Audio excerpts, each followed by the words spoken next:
És un plaer poder-vos fer arribar aquesta salutació en un context especial, en un context diferent, en un context d'epidèmia que no ens permet trobar-nos de la manera que ho faríem habitualment. Des del Departament de Salut, des del govern sencer, treballem perquè la salut mental tingui el pes en la nostra societat que es mereix i que li toca, també per l'impacte que té, moltes vegades invisibilitzat i que volem mostrar entre totes i tots aquesta visibilització de la importància de cuidar la salut mental en les polítiques públiques del nostre país.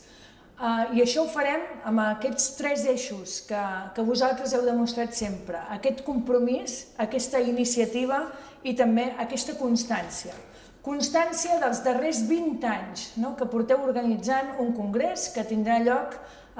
el proper, en el 2021, en aquest 7è congrés de salut mental al nostre país. Important, continuar parlant de la promoció de la salut mental, de la prevenció i de totes aquelles polítiques que ens ajuden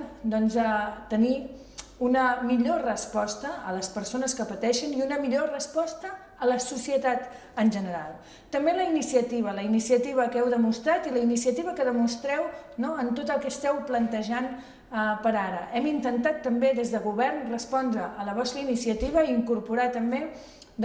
totes aquestes addiccions comportamentals que ara preocupen molt a la societat, que formaran part i ja formen part d'aquesta salut mental del present, però també del futur. Per tant, compromís amb el present, però també compromís amb el futur de posar el joc patològic i les noves tecnologies també en els nous plans de drogues i addiccions al nostre país. I aquest és el mateix compromís que tenim sempre, compromís que tenen els col·legis que participen també en aquestes jornades prèvies i en aquestes organitzacions del Congrés, amb aquest binomi social-salut importantíssim i també amb el treball multidisciplinar que hem d'entendre que a partir d'ara es farà aquesta construcció del futur. Volem posar la salut mental en el lloc que es mereix en la nostra societat, teniu el compromís, teniu la iniciativa i teniu també aquesta constància a la que nosaltres volem respondre. Moltíssimes gràcies, una salutació amb molt d'afecte per tots i totes vosaltres.